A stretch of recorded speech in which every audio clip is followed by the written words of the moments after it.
folks, we got some news for you here, realizing, of course, that, this is the week of PAX Unplugged is happening starting tomorrow and going over the weekend. So there's always a possibility a few things will get announced there. I don't know.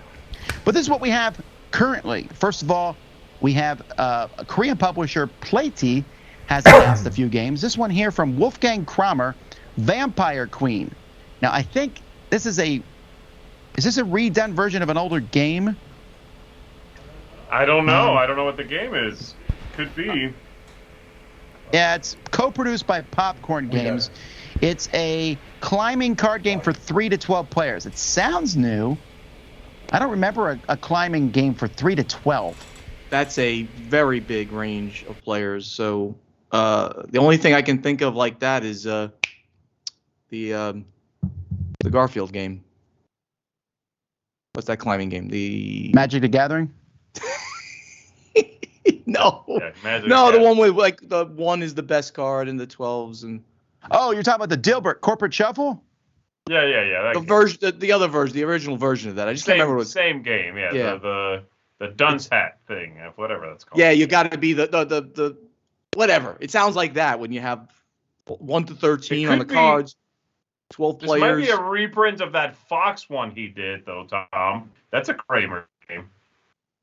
Well, let me look it up on Board Game Geek. It might actually tell us if it's a. It actually has 405 reviews. Yes, it re-implements a game called Ox and Essel. Oh, I don't know that one. I don't think so. And that re-implemented a game, Who's the Butt? Which is also Kramer. Huh? Oh, I thought it was a question. I'm sorry. I was answering. Who's the Butt? All right, moving on. Oh, the Great Dalmoody. The Great Dalmoody is what I was thinking of. Okay, never mind. Yes, that's correct. Sorry. All right. Another game they're reprinting. This one I do know. The original game was Kupfer Kessel Co. is now being done as Glastonbury, which shows a bunch of ingredients thrown into a witch's brew here. Mm. So this is a Gunter Burkhardt game. I don't know if these older games need to be remade.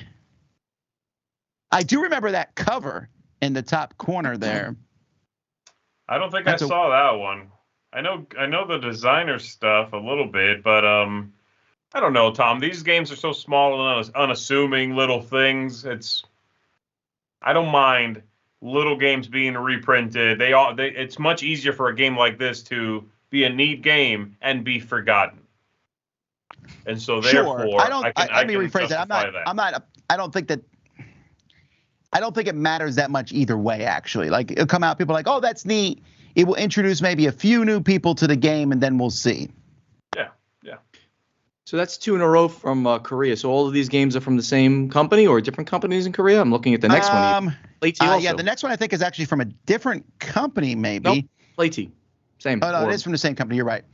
There's another reprint, though. This is from Reiner Knizia. The original game was Penguin Party, which originally was produced in a very terrible production from Fantasy Flight Games where you physically stacked the penguins.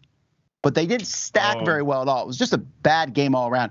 When it's played as just a card game, which they remade it later on, it's better, but it's still very, very light. Yeah, I remember that, playing the card game one. I never did see that plastic one, but I heard it was very fiddly. Yeah, the penguins had they were plastic penguins. They had little slots in them that you stuck on the other ones, or the whole thing would fall over. But it wasn't a dexterity game. That's the thing. It wasn't if you knock it over, you lose. It's just if you knock it over, everyone at the table gets annoyed. Mm-hmm. This one gives us the ability to really drive Roy crazy as we pop our peas. Penguin Party's poor production. Sure. So next we have a duplicate theme game. Raccoon Robbers. If you remember a few years ago, there was Trash Pandas.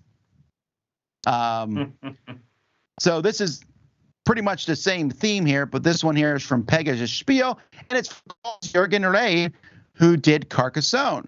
This one actually, I'm kind of pumped about this one. It looks pretty neat from that picture there.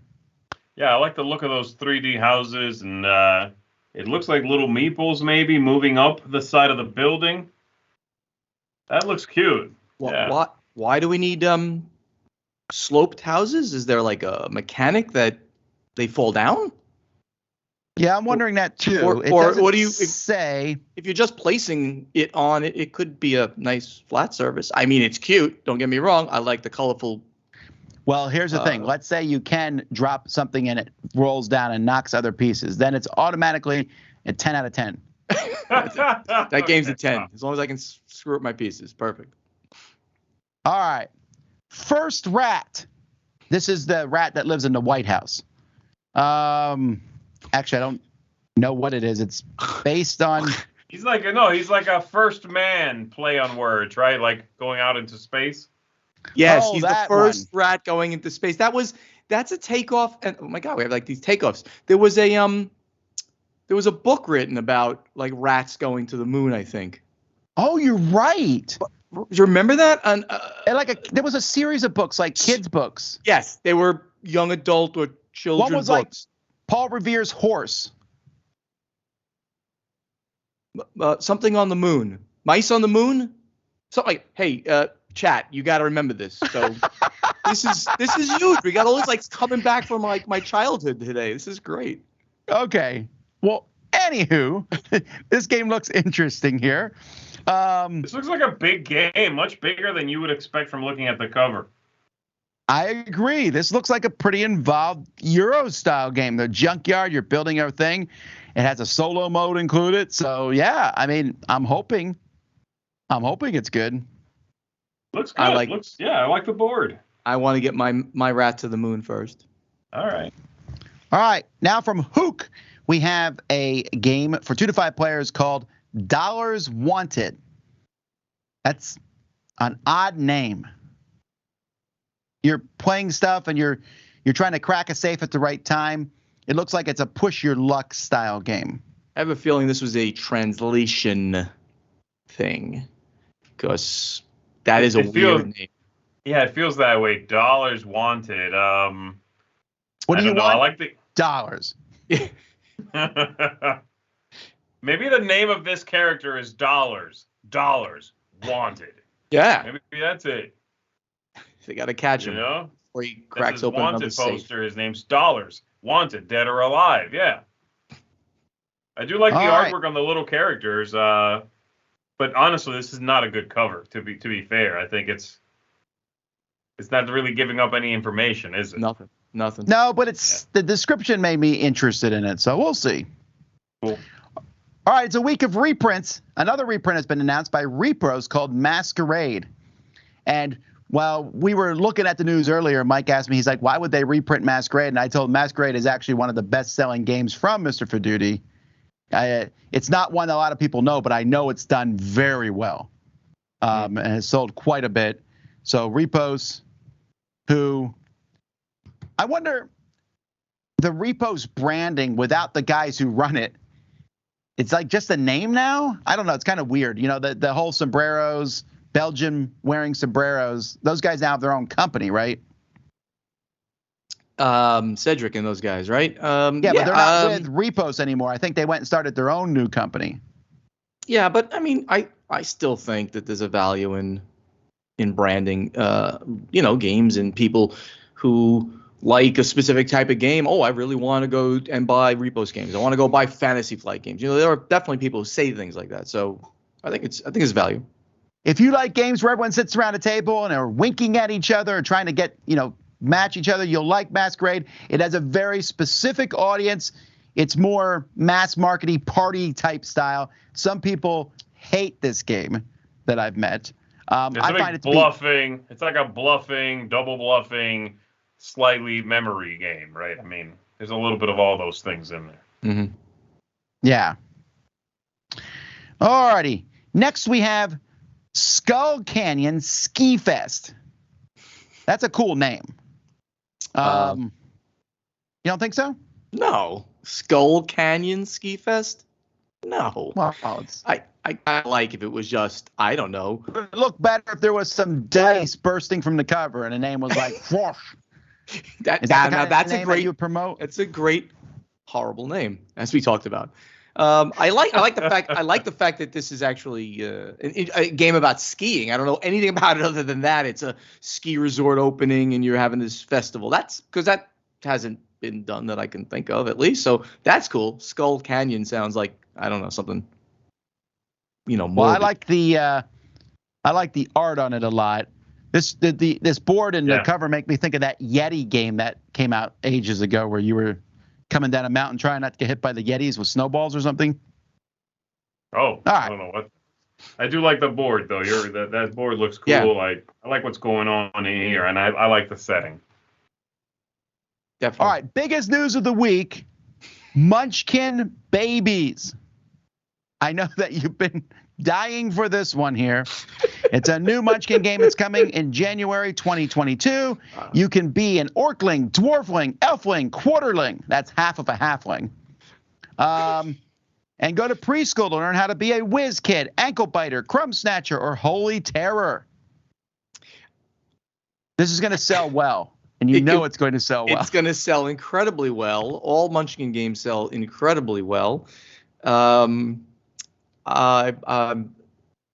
looking forward to this. I keep it positive, Tom. I keep it positive. I'm not looking forward to this. Yeah, like when you're like, I'll always be positive. We'll be like, challenge accepted. Challenge accepted. Tell us about what you think about Munchkin Babies, Buonocore. Oh, no. All right, Mega Man Adventure. So this is coming from Blacklist Game. The last Mega Man game, which came from Jasco, was a terribly bad game, which is universally, it's pretty lowly rated on Board Game Geek. I think it's in the bottom couple hundred games.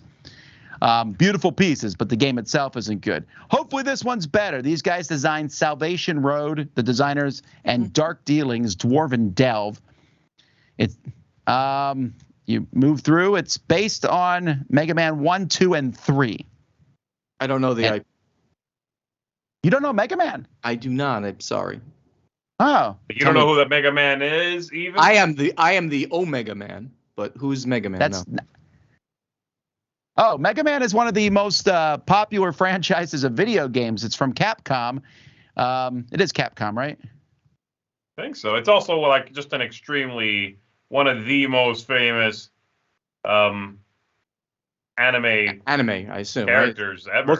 Looks like anime. It looks. I like the anime look to it. I do. The Mega Man games is a stylistic thing that a lot of other games have copied. I mean, I'm not saying it was the first, but it's the one that made it famous. Where you can go through multiple levels. You pick like instead of saying you go through levels 1 through 8, you pick like the ice level. You go through a bunch of levels. You beat the boss there, who was always some weird name like Duckman, Iceman. Once you beat him, you get a special ability that you can then use to go beat the other levels and things. Right, got it. So yeah, I mean, he is as big. He's not quite as big as Mickey Mouse, but he is as big as Mario, I would say. Really? No, Mario's the king. Who? He's okay. He's as big as Luigi. How about that? Do you like Super Skill Pinball? If you do, you can print and play a holiday theme board for it. Ooh. I don't know that I've ever seen a Christmas pinball machine, actually. Really? That's gotta be a thing, right? I don't know that I've ever seen a Christmas pinball machine, but I would play one. That sounds fun, right? This is cool. Yeah, this looks cool, and it looks like it's following the idea of the the first expansion, where there was like an extra level board to hit things up into. Maybe, I don't know. It's hard to tell. Have they announced any other expansions? They have not. Okay, you know about them. I know about them. We can't really talk about them yet. Trying to cut you off. No. I would. That's why I'm saying. But there's some really good stuff coming for this. That's all. We can say that. You just talked about it, okay? No, I didn't say anything. A letter in the mail. You're going to be getting a letter in the mail. Jeff, I'm having dinner with Jeff Engelstein tomorrow night. He'll yell at me. You just said it's from Jeff Engelstein. Letter in the mail. You're giving out more hints. This is all of the Super Skill Pinballs by Jeff Engelstein and WizKids. All right. In news that Mr. Buonocore cares about. Yes. The Flat River Group has acquired Greater Than Games. So several years ago, Greater Than Games acquired, swallowed, and almost got rid of Dice Hate Me. That's a smaller company.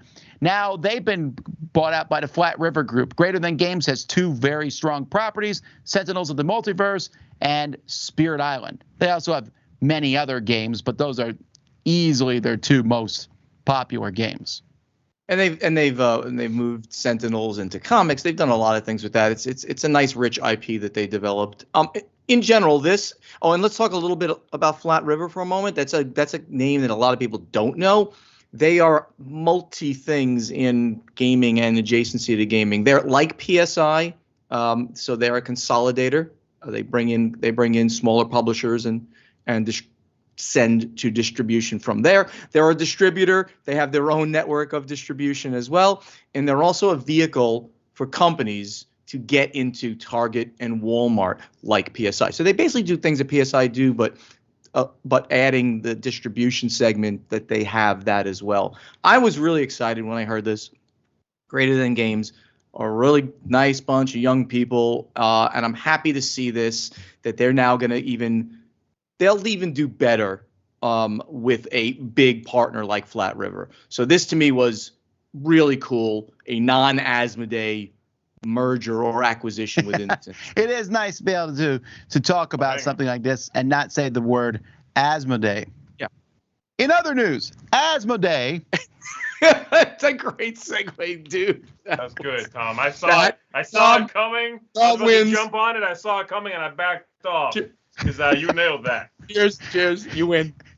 Asmodee has made a strategic investment, which means they have put a lot of money into Exploding Kittens, the game publisher who made the game Exploding Kittens, and also the little game called A Little Wordy. But yes, Exploding Kittens is what they wanted. Right. So apparently it says that the Exploding Kittens company has sold 18 million games from its catalog of 20 titles. I think their most popular is Exploding Kittens. They've also done Bears and Babies, or Exploding Minions. There's quite a few games that they're all doing well. They're doing very well. Our friend Eric Lang actually has got a full-time relationship with them right now, designing games and consulting with them. This is gonna, we need these kind of games more out there, because somebody plays Exploding Kittens, they're gonna find out later about Ticket to Ride, and then they find out about the next game and the next game, and they're part of our hobby. So I was happy to see this kind of thing happening. Again, I think Asmodee is a net positive for industry. A lot of people don't like them, gamers, but I think as a net they are positive. I used to agree with you. I'm not so sure anymore, but we'll see. Their most popular game, I said, is Exploding Kittens. Throw Burritos also does pretty well. And I'm not reading the name of all these games. Okay, so a big news, and I think this will be something that you'll see somewhat showcased at PAX. I would not be surprised. And that is the new legacy game, Jurassic World, The Legacy of Isla Nublar. This is from Funko Games. So it's a legacy game that's basically Jurassic Park, where it starts with some dinosaurs. You see some dinosaur miniatures.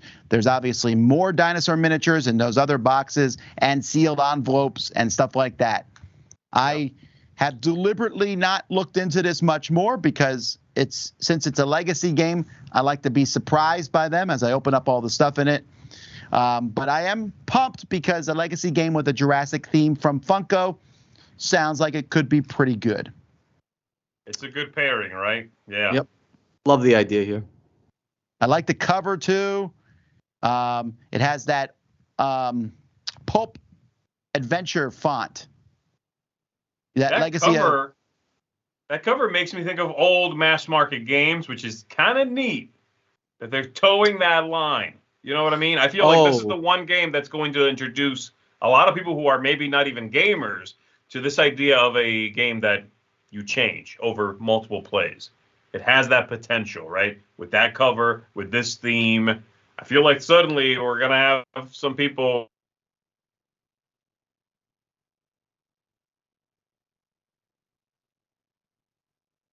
I'm excited about this. And Yeah. this is a Kickstarter game by them, right? Did Funko do Kickstarters?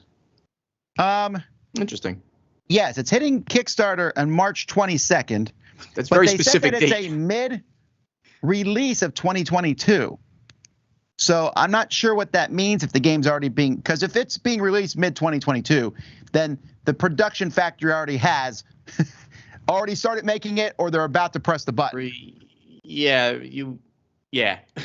that's very aggressive if they haven't printed the game already, or by the point of end of March 2022, have it like 6 months later, and that would be the middle. It's even late-ish. Interesting. I'm excited. I'm a enthusiast on this one. All righty. Well, folks, that is it for the news. Thanks for watching.